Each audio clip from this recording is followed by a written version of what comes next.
Okay, so this is a bit of a different video. I've got a Mobylette X1. If you don't know what that looks like, it's a bit of a comedy moped. It looks like this. And I've actually bought another one. And I now have 3 engines, so I need to make one good one out of 2 engines. So I actually thought I'd take the opportunity to have a look at this engine, which is a lovely little engine. And it's the M1 engine, a Mobylette M1 engine. So we're going to be stripping this down and looking at the parts, how to get it apart and how to put it back together again. And over that time I'm going to make one good engine out of 2. So this is complete engine.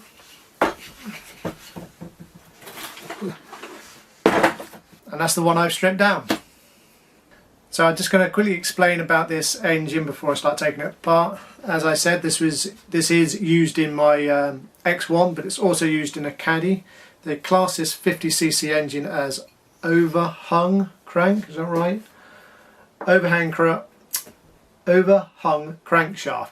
What that basically means is it's a very basic engine, and it's very flat on this side because the crank only has the one throw on it, but then it only has one half of that crank, so it's not supported on this side of the engine, only on this side, and it has a ball bearing and then a needle bearing supporting the crank on this side.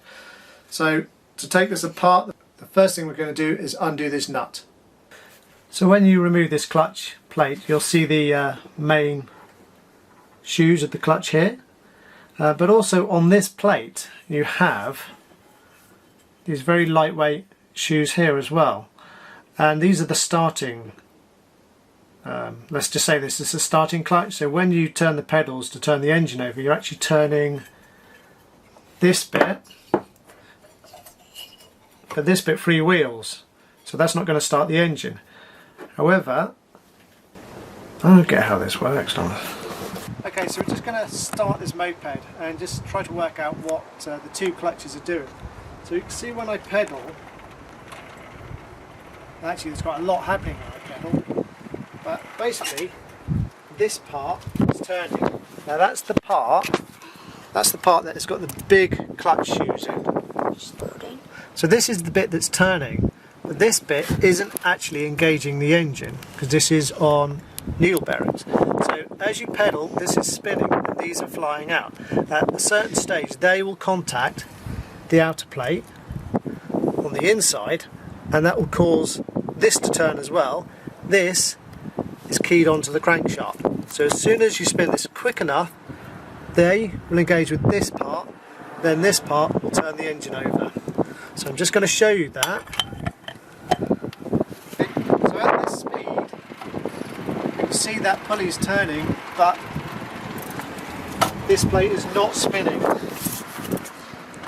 As I increase the speed, it starts to turn. Okay, I'll see if it will start.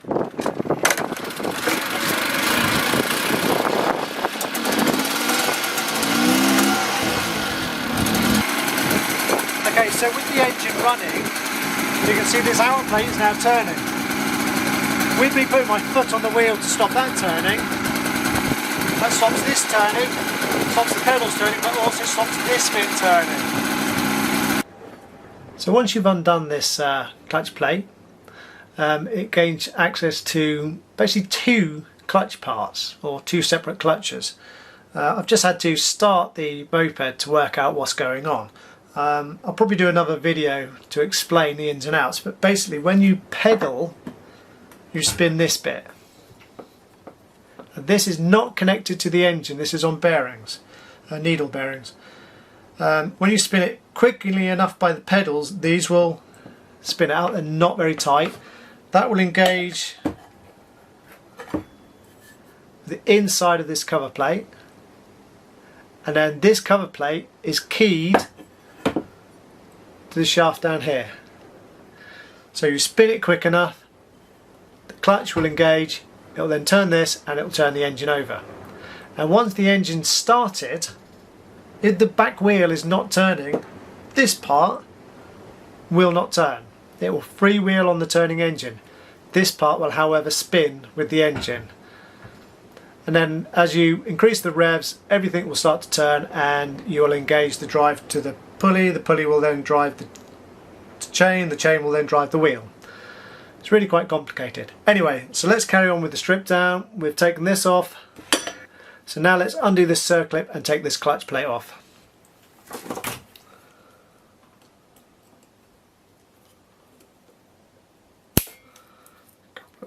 Come on. There we go. So taking that off. This should in theory just pull off, which it has. So that forms the pulley. This is the part that drives everything. It's the part you turn when you're pedaling, and it's the part that turns to drive everything when the engine's running. Now these are fairly rusty and horrible, both parts, so I'm probably going to use the other engine because it's a lot cleaner. So the next stage is to undo this nut. I've already undone it. I didn't actually have the right spanner. A 15/16 Imperial spanner works for this. So undo that nut and take the washer off so you don't lose it. And then this bit, the flywheel, should actually just pull off. You might need to use a screwdriver either side just to lift it up, but it should just pull off. It does have magnets in, so it does take a little bit of force to get it off. So that's the magnets, and that gives you access to all the magneto sections underneath and the points here. Right, so before I continue, I'm just going to remove the exhaust and this inlet manifold here, just to make it easier to handle.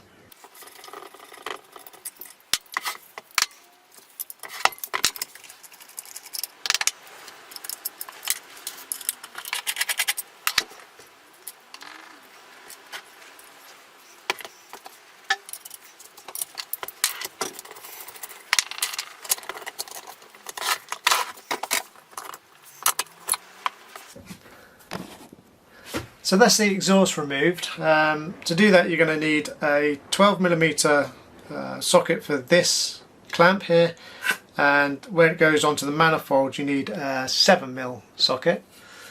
By the way, this exhaust should have that tube in, which you can take out for cleaning. There'll also be a gasket here and a gasket on the other face. Quite often these get taken out and removed and thrown away. Put that back in. To take this inlet pipe off, first you have to take the exhaust off, and then you have to, don't lose that gasket, remove these two studs. These two studs actually hold this part on, and then this other bolt here. Again, that's going to be probably 7mm, which it is.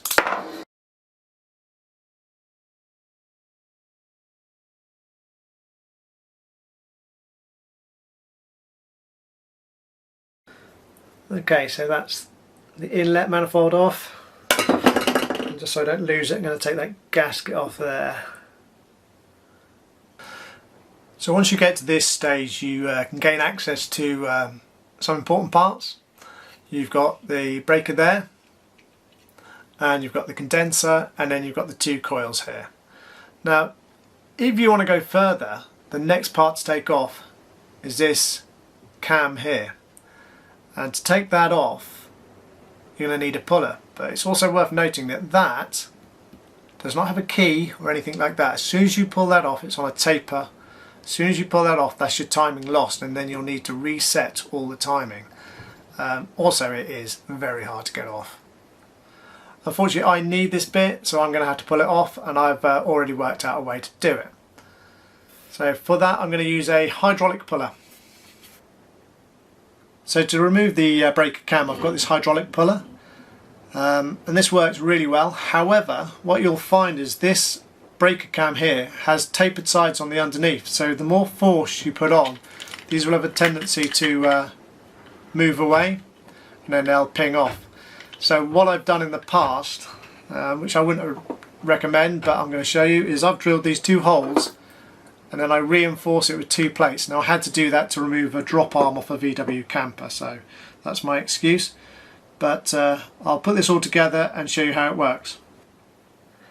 So hopefully you can see this. I've got this pulley with the legs behind the breaker cam here, and then I've braced the legs with these 2 bits of steel. And you can obviously work out what they were. And then once you've tightened this as tight as you can get it by hand and made sure it's nicely on the end of the shaft, you then tighten the handle at the end. This then creates hydraulic force in the puller and it should come off. I've obviously already done this once and it was exceptionally tight, so you generally go with a bang. Still going.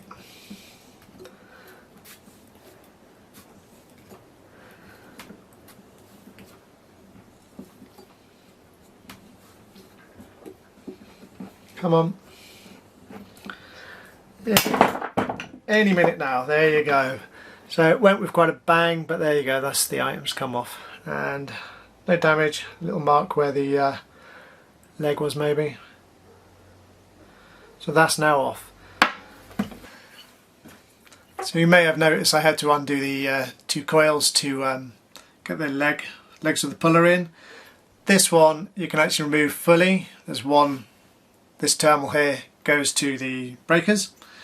The other one here is actually crimped into the case back here, so I tend to leave that one as it is. I've also undone the points, that will now come off as well. And if you wanted to, you could then take the condenser off and that would free that cable as well. So next stage I'm going to do is undo the head, and that is just 4 Allen head screws. So I'll just take those off and that should pull out. So just while I remove this first one, it's probably worth pointing out, as I zoom in, that each one of these bolts will have a washer with it. That washer should be, I don't know if you can see that, yes you can see that, it should be a copper washer. Okay, so this should have been simple, remove 4 Allen head bolts, but the one that's down there has rounded off, and no matter how hard I try I cannot get that out. So I'm going to have to drill that out now, obviously very carefully drill into the head and hopefully just drill the head of the Allen bolt off.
Okay, so that's went quite well. I started with a 3mm drill, then went to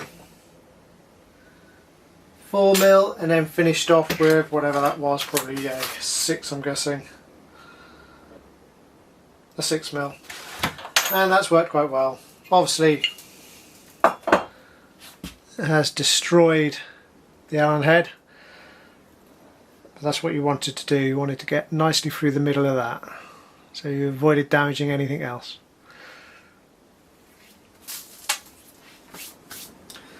Right, let's reset the camera up and carry on.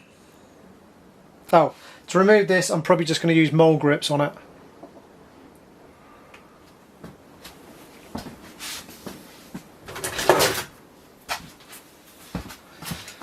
Hopefully you get a decent-ish set of mole grips. These are not decent, but there you go. They should be able to bite it enough to undo it.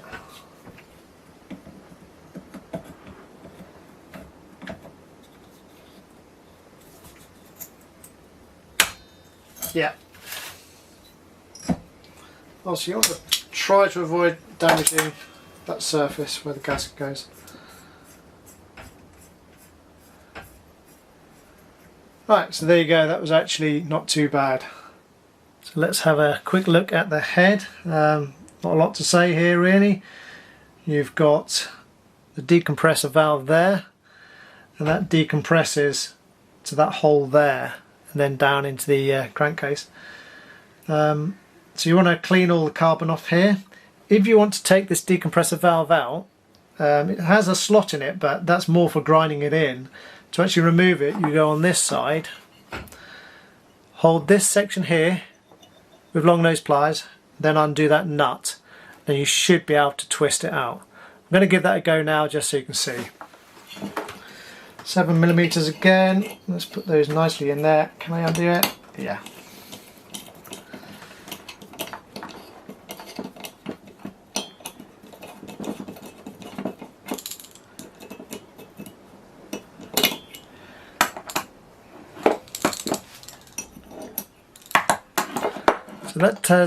So that has taken the nut off. Now we need to get this section off. That is also threaded onto this shaft. So I'm hoping you can see this. I've taken the nut off the end, but I then can't unscrew this section. So what I've now done is found another nut, I think it's M4, and you should be able to see it. In that nut, I've cut a slot. What that will allow me to do is just clamp that nut very firmly using the mole grip ends, then hopefully I can hold the shaft without damaging it, and then undo the other part.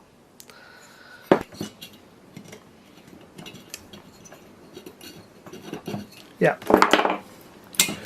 Okay, that's slackened it. Didn't take too much, to be honest. Oh, that other bit's coming undone. Quite hard to show you this, so small. There you go. So I don't know if this is really obvious what I'm trying to achieve here. I'm trying to get this plate off without having to use the slot in the decompressor, because I know that from the other engine that if you use the slot it burrs very quickly and I don't want to mess up that valve. Potentially I'm using that valve on the other engine. Now obviously when I get nearer the end, this is sprung loaded, so I don't want to ping it across the shed if I can help. See, it's threaded quite far in the end of this. There you go. So now, in theory, the decompressor valve should come out. And there it is. Very small little valve. So if you were cleaning this, you'd clean everything around the cylinder head, and potentially you can even grind this little valve back in. That's as far as you can go on this. I'll just show you the one I've already cleaned.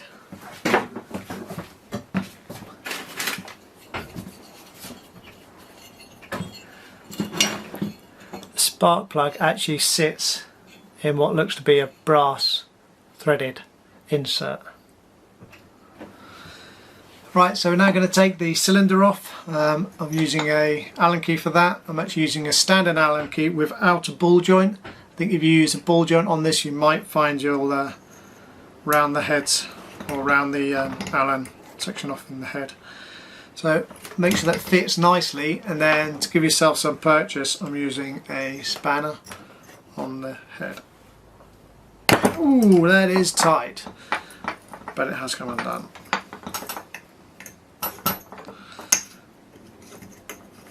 Okay, so now I'm going to repeat that with all four. Again, these Allen head bolts, I think all the bolts on this engine are the same, which is really nice.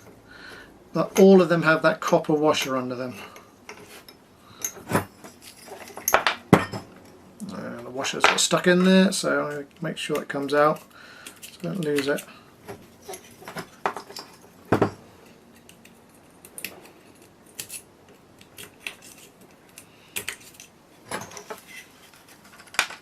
There you go. So I'll take out the other 3 and take the liner off. Sorry, take out the other 3 and take the cylinder off.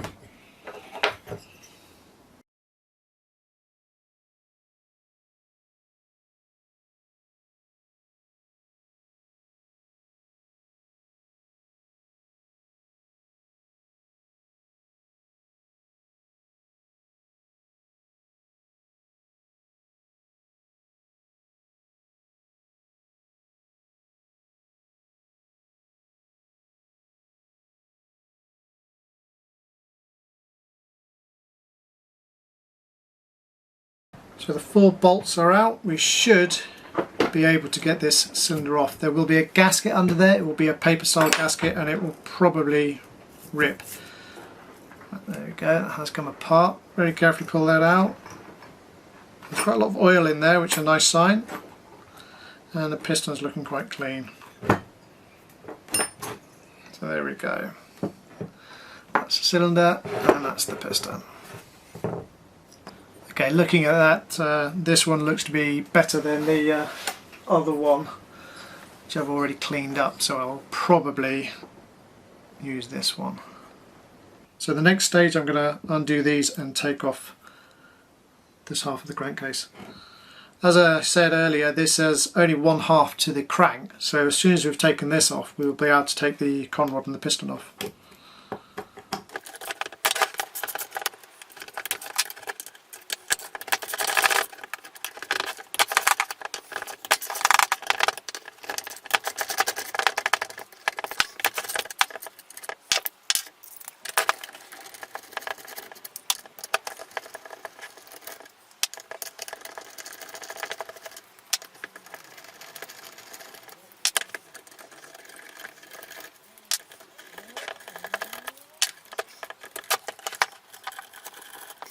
Right, so that's all of those out.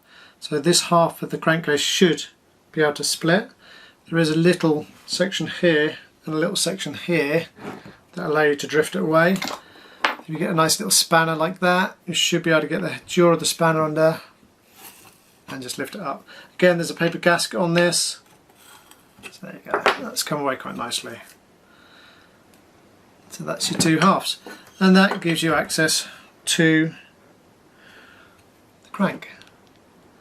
Now you can see here there's a circlip, so I'm going to, while I'm recording this, take that out. Okay.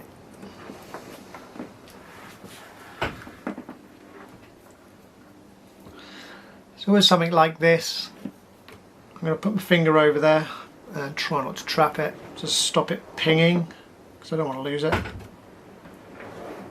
There you go.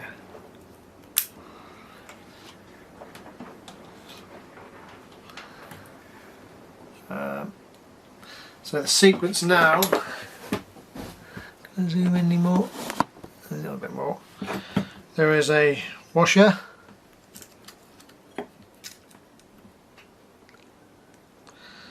Then there's another washer here which goes on top of the bearing. No, actually there isn't a washer on this one. So that is it. So once you take that washer out, this should come out. Now, here's a trick. Before you take that off, as soon as you take that off, all those rollers will fall out. If you can get that off at the same time, it's a lot easier.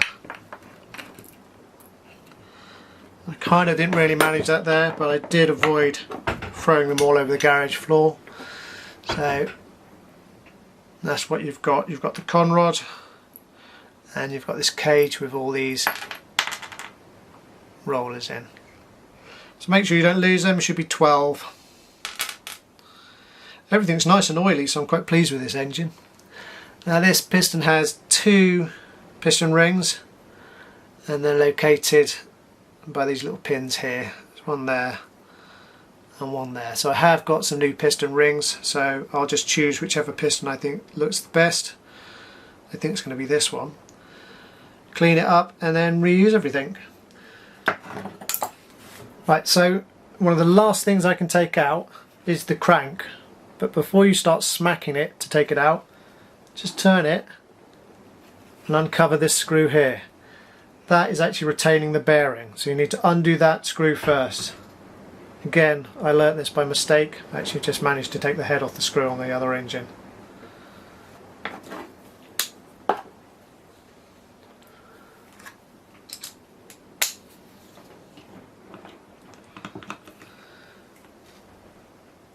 And it is tight.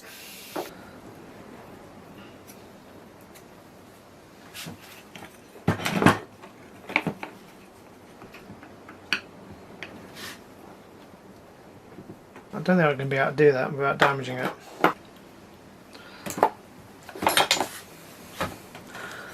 Well, I'm guessing this is Loctited in, so before I try to put some force on that, I'm just going to give it a good tap. Or two, and then I'll get the ratchet on it.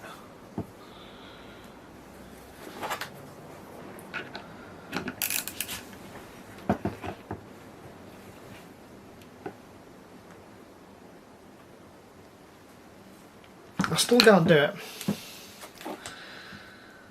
Well, so I'm going to be honest, I cannot undo that screw, and the head's all damaged now. So I'm going to do what I did on the other engine, which is not realise it's there and then smack the crank out.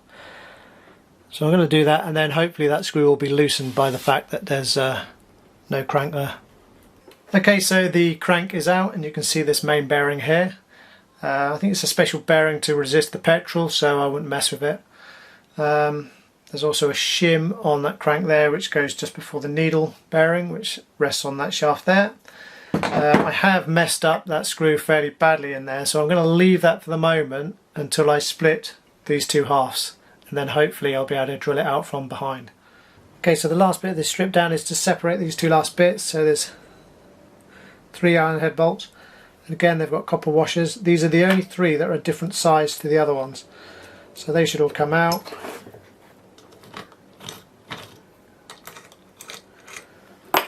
And then it will separate the two halves. And with that separated, the screw that I've damaged on the inside here should be able to drill out from there from behind. So I'm going to do that just to prove how that's done, and then we can clean up and get ready to put everything back together again.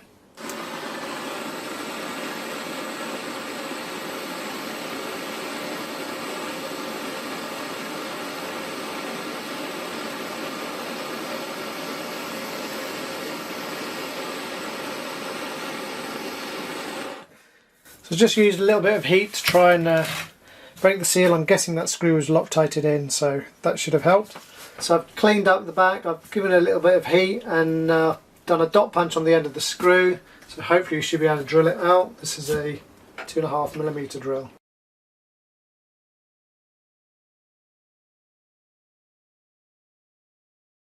Okay, so it's drilling quite nicely, hasn't come out yet, so I'm just going to have to go up the next size.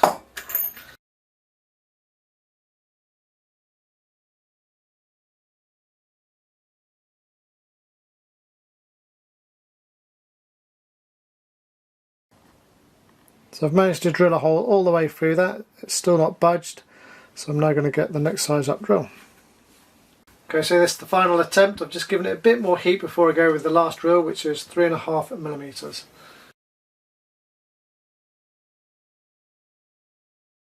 So it still hasn't come out, so we're going to have to look at doing something potentially different. Might have to get an easy out on that. That is well stuck in there. So I finally got this screw out, and this is the screw that was holding the bearing in place. You can see with this section here, there's loads and loads of, I'm guessing Loctite on it. But I've managed to get it out without causing any damage. I progressively drilled the hole larger and larger, and also applied a bit of heat to the whole casing. So yeah, that's come out. So now all I have to do is clean up everything, and it's assemble time. So I had a good day yesterday. I managed to get most of the engine stripped apart, and although I had a couple of problems, I did manage to fix them along the way. I reviewed the video last night that I'd taken and it's now running at 30 minutes, but there's still 2 more things I want to show you before I finish this video. The first is the piston.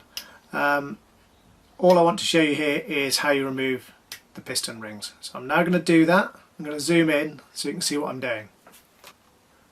So before I take the rings off, there's something I want you to see. Hopefully the camera will pick up on here. Where the engine was sat for a long time, you can see those dark areas on the piston rings. That is where the piston was sat at the exhaust port. So you can see those rings have suffered a little bit of damage where it's been sat, because the exhaust port is obviously open to atmosphere. So if you were to lay up a bike engine for any amount of time, you're best to oil everything and then keep turning it over. Now, to remove the piston rings, you've got a couple of choices. You can buy a special tool. Now, this is a one for a proper car engine, but it does just fit the bits here, just fit between the 2 rings. It's very close. Or the other alternative is to use your fingers and slide them off, and if you do that, come on, focus. If you choose to use your fingers, then you're better off using a feeler gauge and sliding the rings over the feeler gauge to avoid damaging the piston. So I'm just going to show you using the tool and then using the feeler gauge method. So you should be able to slide this in between the rings. That's one. No, didn't get it. There it is. So oh no, dropped it.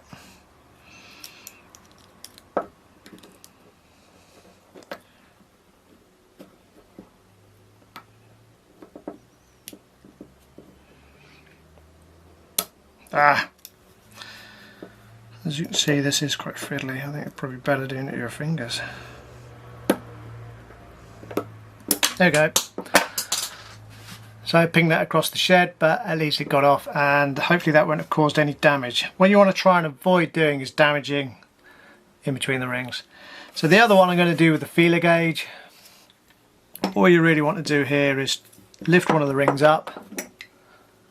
I'm going to do this so you can see it. Lift one of the rings up, slide the feeler gauge under so the end is on the feeler gauge like that, and you should be able to move that up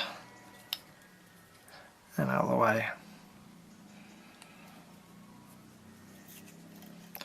Now if you've got, as we have 2 rings, you might have to do this in 2 stages, as I have, because it's popped into the middle one. So let's get it there, get that one under again, and there we go, move it up and out of the way.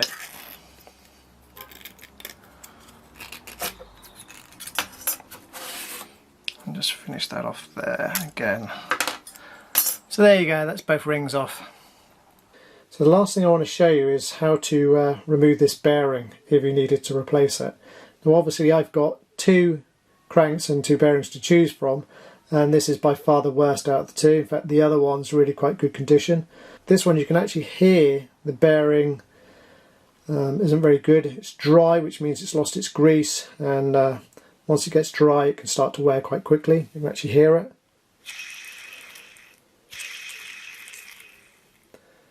It should really be full of grease, which means it should be very smooth and near silent. So to actually remove that bearing is quite hard. You can potentially see there's very little space behind that bearing. So to get a bearing puller behind that would be really quite hard.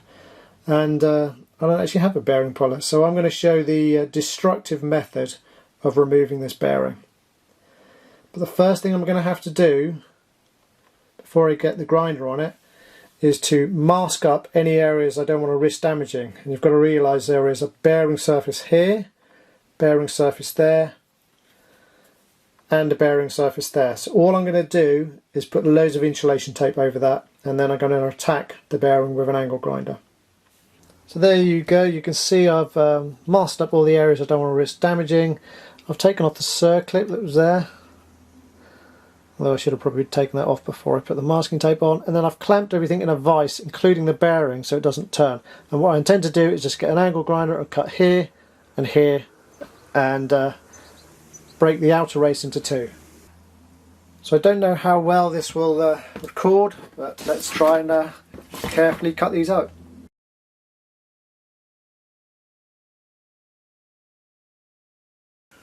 So I've just spun the bearing around in the vise because I didn't want to throw sparks into the camera.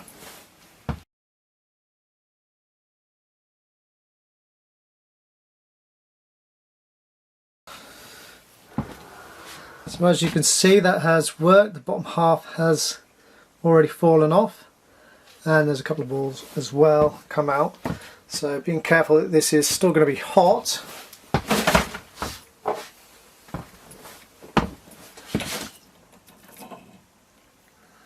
I have cut that successfully in half. So there you go, you can actually see the balls of the ball bearing, and as you can see it's very dry, not much grease in there at all. So I'll just remove those, remove the cage which is supporting the balls, and then it'll be very carefully grind the inner race. So that's the cage that was holding them. Sometimes these cages can actually break up and then the balls can become loose, and then that's not a good state for the bearing to be in. So this bit, what we want to achieve now is to grind through this bearing here, the inner race, very slowly until we get to very near the shaft. With the heat that's generated by the grinder, if you get it very thin near the shaft, you'll actually find it will crack. You'll see it crack, and once it's cracked you should be able to pull it off. If you do go through, then you might cause a little bit of damage to the shaft. So we'll give that a go and see what happens.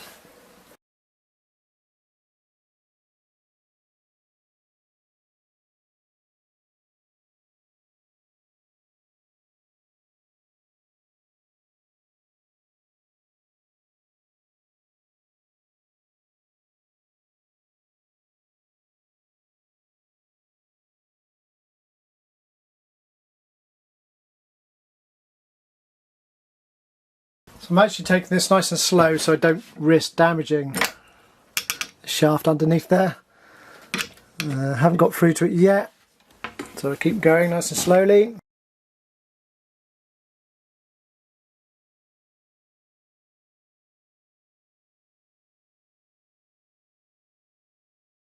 So as you're doing this, you normally get a little indication you're getting close, which is it goes blue. So you can see that blue bit there, that means it's getting hot, which means that bit's getting thin. So once you get to that stage, don't do that bit anymore and just focus on the other areas.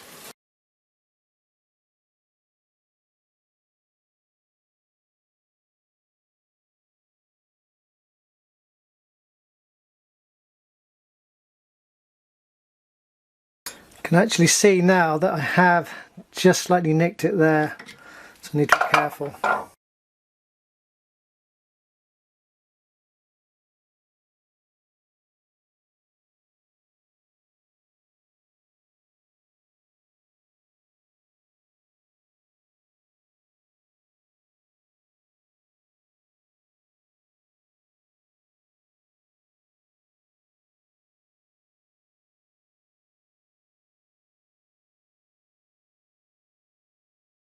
So I'm taking this exceptionally slowly, but you can now see these patches here, and it looks to have cracked all the way down the centre.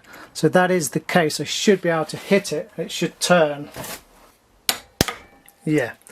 So what that means is it should slide off. There you go. So you can now see, I think, that crack there, and that has allowed us to free it. So it is quite hard to do, but just take your time and you'll get all. Just take your time and you'll be all right. So just to finish off this section on the bearing, you can see where I've cut this. It actually cracked. That allowed me to slide it off. I did, however, just nick this area here, and there's a couple of bits on the side there. Not too bad. When the bearing came apart, these are the seals that go either side, and they stop dirt getting in and the grease getting out. You can see the one that was hidden on the underside had this section folded in, which isn't correct, so that probably didn't help with the bearing failing. So that's the engine fully stripped down. It's taken quite a while, so if you've got this far, thank you for watching. and over the next couple of parts I'm going to be examining all the parts to see what you need to look out for in terms of wear and what's worth replacing, and then we will be putting everything back together again. So thank you for watching, and look out for some more videos on this subject.